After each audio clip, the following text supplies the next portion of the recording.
I'm out here in San Diego, California at the Find and Flip Summit. I'm sitting out here looking at the ocean. There's the Hotel Del, right? Check out that killer boat right there. You can see that. There's the Del, right? And there's the city gas lamp. There's Petco Park, right? So there is San Diego, California. All right, so what do we want to talk about today? Let's talk about negotiating from disinterest, right? So a big obstacle, and we were here yesterday at the VIP day, and we were talking to the VIP, and it seems like a lot of folks are going in and really trying to sell the seller hard that they want to buy the house, right? So what's up? Thanks, Tanner. So the bottom line is you are the buyer. So act like the buyer. You're going into a house and you're negotiating to purchase the house from a seller. If you act, yeah, they're begging us. Yeah, Joseph, perfect. So if you go in and you act, like you're desperate, act that you need to buy the house, act like you're eager to buy the house, and you got to get the contract, and I got to do it because I got to pay rent, whatever. Then sellers smell fear, and they can sense that you're pushing too hard to be able to get the contract signed. So remember, you're going in and negotiating from the standpoint that you are the buyer, and you've got to negotiate from the standpoint of disinterest, right? So every time I go into a house and I meet the seller, I am looking for one or two specific things about the property that is that I can hang up on it. There could be a hang up on it, right? And it has to be something, whether it's a structural issue on the property or it's maybe just a renovation issue with the property, but you have to have a hang up on the property about something. Give me an example. Went in and we actually purchased this property, but it did not have a master bathroom, right? So we're talking about a $300,000 house down in Central Phoenix that didn't have a master bathroom. So my negotiating with this guy is like, dude, you don't have a master bathroom. No one's going to buy this house at the price you want.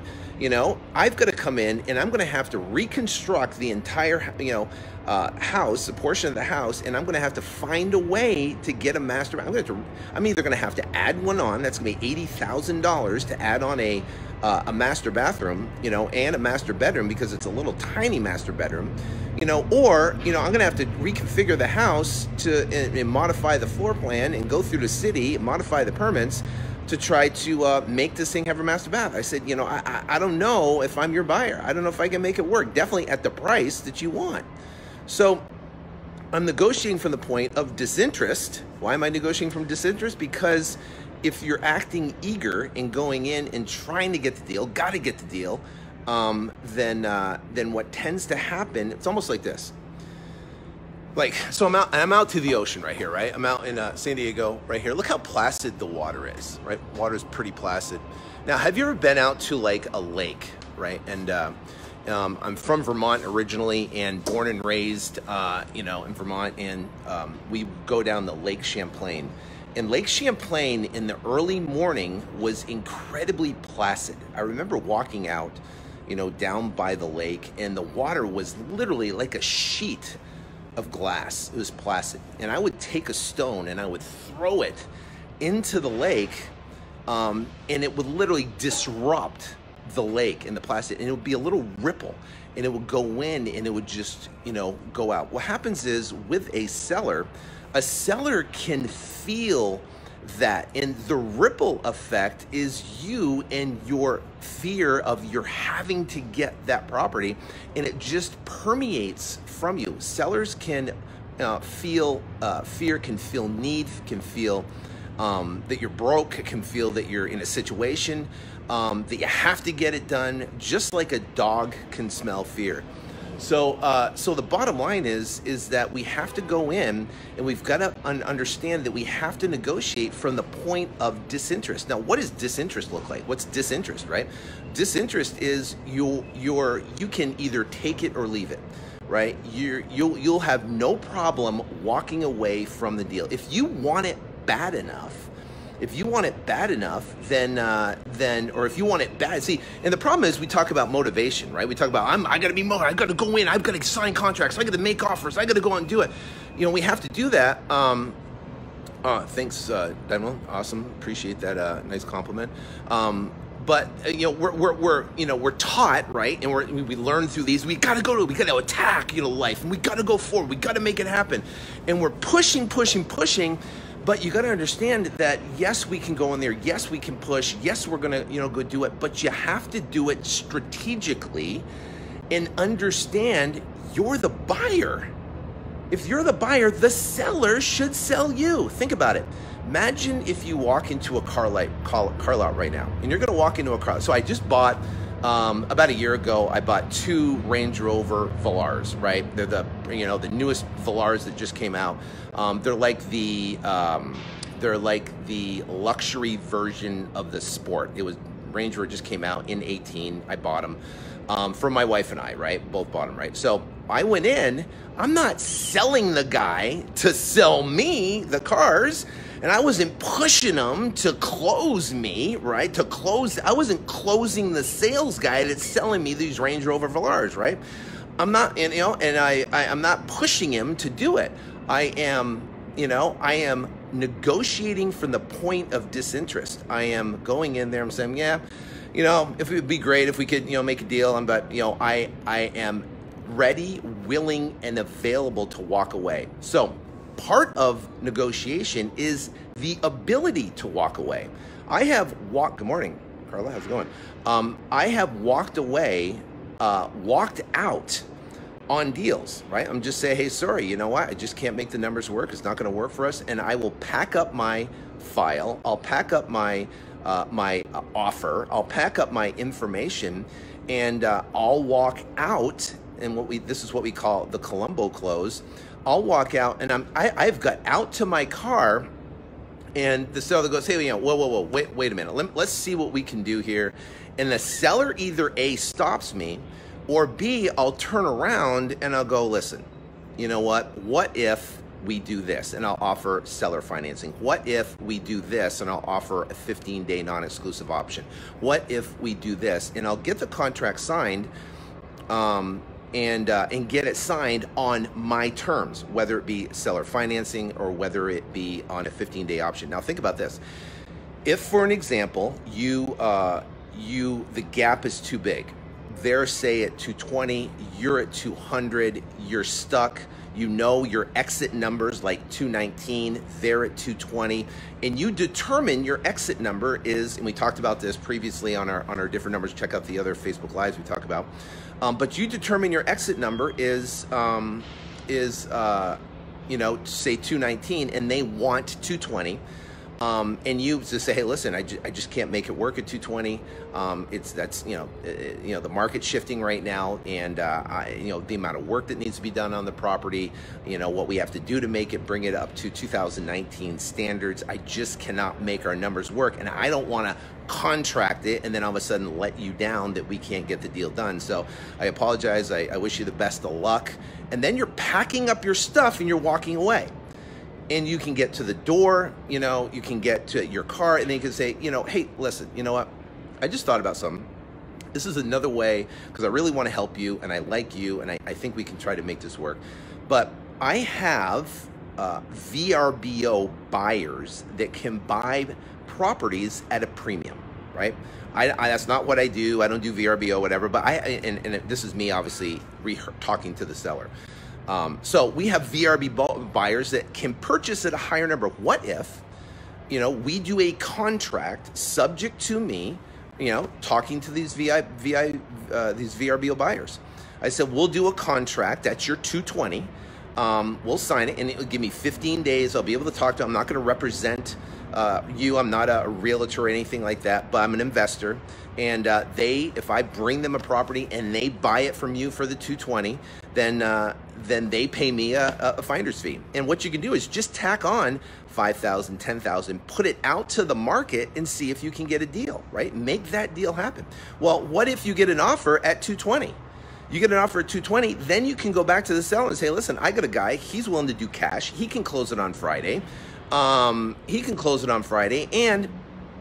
we can get it done, but he's got to be at 213. If you can get 213 done, we can close it on Friday, and you're going to get all your cash and get it done, and think about it now, because you got a buyer at 220, right? And now you're at 213, you just made $7,000 in a deal that you're going to potentially walk away from, and you've done everything in your power to potentially negotiate down the deepest discount possible. So, it's a reframe in your mind, and it's difficult, and not a lot of people talk about, negotiating with a seller from the stance of disinterest. I was at an event, what was it, Thursday, at Dean Graziosi's event, and we're there, and what happened was he was telling a story about how he just purchased a property, and he offered 50% of the list price. And we're talking a multi-million-dollar property, offered 50% of the list price. And he's like, hey, if you take it, great. He goes, the market right now is completely shifted. He goes, especially in the high-end luxury market right now, as the market decreases, you're going to continue to decrease your number, and eventually a year and a half from now, guess what? You're going to be at my strike price, but guess what? I'm not going to be a buyer, and you're going to have all that holding cost over the next 12 to 18 months as you're lowering your price to this number that I'm giving you today. So you can take it today, right, and be done with it, sell your property, or you can hold on to it for another 12 to 18 months and continue to lower over the course of the time, and you have all that holding cost in between. I said, so, if you want to do that, great. I've got 3 or 4 other properties I'm looking at. I do like your property, but hey, if you want to make it work, great. If not, no harm, no foul. And then walks away, and be willing to walk away. And guess what? The seller, came back, was mad, and not happy about it, but negotiated, and he got the price at property, multi-million-dollar property, at 50% of the actual list price of this luxury property. So when you got to negotiate from the point of disinterest. You can't be so or seem so eager to get that contract. You can't seem so eager to get that contract. So when you're going in, and you're talking to the seller, yes, you build rapport. Yes, you want to be nice. Yes, you want to understand their personality. Yes, you want to do that. But you again have to negotiate from that you are willing to walk away. I think that's the most important part, where you have to push. And listen, it's going to happen on every single deal. Every single appointment that you go on, you're going to meet a seller, and they're going to want a higher price, right? Sellers want the highest price possible. I don't care how trash the property is. So they're going to want it. If you don't pull the I'll walk away card, right? If you don't pull the disinterest card, you're either A, going to not get the contract, or 2, you're going to contract for too high of a price. Now, if you guys do me a favor, if you could like this, I'd greatly appreciate it. If you could share this, I greatly appreciate it with any groups or any other people or something like that. Sharing this and liking this would definitely help for to get the word out when it comes to wholesaling real estate. Now, let me tell you my mission, right? My mission, of doing this and teaching and talking is that there is an epidemic in this country right now, and the epidemic is called middle class. We've got this middle class mentality, and we're stuck in this living, really not living month to month, but we're stuck actually living comfortable, making $60,000, $70,000, $80,000 a year, driving a Camry, going to work every single day, and stuck, right? And my mission is to literally have you escape out of that mundane, everyday, same old, middle class, and break out of that. right? And you have to break out of that. What comes on the other side? Freedom comes on the other side. Success comes on the other side. Do anything you want to do. Influence comes on the other side. Impacting other people comes on the other side. So think about it right now. Oh, I don't know, something happened there. Anyway, so the bottom line is you got to escape out of the middle class, right? Now, then there's the upper middle class. Now think about it. Someone makes $250,000 a year. That's considered upper middle class, $250,000 a year. Well, 100,000 of that, 100,000 of that is going to be taxes.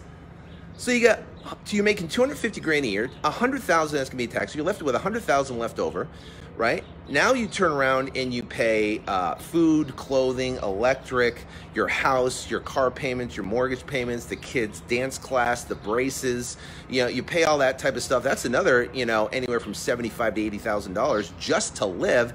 Now you got $75,000 to $80,000 left over, right? And I mean, that's not, I mean, we're talking, that's not a lot to put away and to save. Then you want to go on vacation, then you want to go do this, and then you got the credit cards to pay off. $250,000 is not a lot of money. By the time you're left over, you maybe have $30,000 to $40,000. Now you save that $30,000 to $40,000. You put it in a mutual fund or diversification and put it in some sort of stock portfolio, and the market either goes up or goes down. And the problem is they fee it to death. And then how long is that going to take to actually obtain freedom? Well, now you're 65 years old. You spent the better part of your life, working for someone else, building someone else's dreams. And you're in a situation right now where, it's now you're 65, maybe 70 years old, and now you want to travel. Now you want to see the world. Now you want to do amazing things, and now you're going, now what, right? Because it's taken that long. That's assuming there is no massive emergencies along the way. There could be health emergencies, family issues, parents get older, taking care of them, assuming there's no other issues. So we are stuck in this middle class, or the middle class mentality of just making it. And my mission is to educate, motivate, and excite people to where they can go out and do this on the side. Flip houses on the side. We've got our video guy in our office, Chris, probably watching this, or will watch this. He went out and flipped a house and made $18,000. He partnered with the company. I have a company policy that, if even if he's in Flip to Freedom, he's a video guy. He goes, finds a deal. He can do it with the company. We had our sales guy, Sean, turn around, sold it, and made $18,000. Where can you go at a video job, right, wherever you're at, and turn around, flip a house, make $18,000? You got another house under contract right now. We're working on. We're going to turn around and help him flip that one too, and he'll make another probably $10,000, $12,000. Where can you do that? There is no place other on the planet where you're able to do that. And now anybody can, anybody in our company can do that, and split it. So it's an amazing thing that allows people to do it, to help be able to do that. So you never know, it might turn into something bigger for them. Who knows? Which is, all that's what we're about. That's what we're about. So when you're out there and you're pushing forward and you're cranking it, and yesterday ARV 155, talked to him down to 120. Awesome, congratulations, Demo. That's awesome. So you talked him down from 155 to 120, and it's negotiating from disinterest, and you can't be so eager, but you still want to get the contract. It's a weird dynamic, honestly. It's a weird dynamic where you're the buyer, you're going in, and you have to close the seller to sell you to buy the house, right? That's not how I operate. I operate, and I'm going in looking for everything wrong, and I'm nitpicking the property, finding things, why it's not going to work, and what's not going to work for me, and there's too much renovations to be needed, and I don't know if I can make it work. And are you sure this is the best you can do? Is that the best price you can do? It needs you're finding problems or issues with that property to be able to make it happen. So I'm going speaking on the Find and Flip Summit. I'm out here in San Diego, beautiful San Diego, California, right now, and it's amazing, nice, crisp day out here right now. There's the Hotel del Coronado, which is an amazing hotel. But I just want to leave you with this, guys, that that you have the ability. You know what? It's hard getting started. I get it. It's hard, you know, either writing letters or putting out letters and feeling uncomfortable doing something that you don't know, right? It's like, you know, when the first time you get on the job, when the first time you ride on a bike, the first time I'm teaching my daughter right now, Ava, to drive a car. Well, she is uncomfortable in that car, right? She's not, she's not confident behind the wheel. She's not confident to move forward and take that, you know, and step on the gas and get on the freeway and be confident in driving. So this is exactly the same way. You will be better, right, after the 10th appointment than the first. You'll be better after the 20th appointment than the 10th, right? But you gotta get to the 20th appointment first. Right? You got to get there. You got to get to the first one, to get to the second one, to get to the third one. And if you give yourself the ability to screw up, if you give yourself the ability to, you know, to fall down, if you give yourself the ability to look stupid, right? When you get in a car and you start driving it for the first time and you turn around and you kind of veer off the road and you hit the, you know, and you don't want to hit the wall, right? And you veer off the road and you're kind of swerving and people are honking at you, right? You have to be able to put yourself in a position that of not knowing and uncomfortableness, if that's a word, to be able to do it. And in stepping into this, you're going to be amazing in a year. You're going to be spectacular in 6 months. You're going to be spectacular. You're going to be a different person. You're going to talk a different language. You're going to have different goals and ambitions and dreams and things you want to accomplish. You're going to be like a real estate investor that's doing deals, that's crushing it. Right? So the faster you can get there, the faster you can make that happen, the faster and the more sellers you can talk to, the more offers you can make, the better off you can be at negotiating with disinterest, the sooner that will come. And you're gonna feel, you know, it's amazing. I'm born to do this, right? I knew I was born to teach, and I was born to be a real estate and put deals together and make things happen. I was born to do it.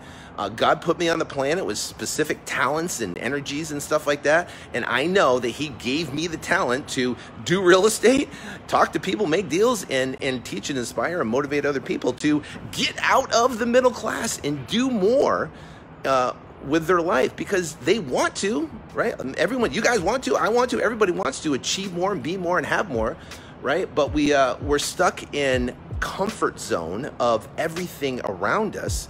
And we've got to break free from it. So thank you guys so much for watching. Have a fabulous Friday. The weekend's coming up. Have an absolute blast. If you could share this, I greatly appreciate it. If you could like it, I greatly appreciate it. It would definitely help the movement and the cause. And have a fabulous day. God bless.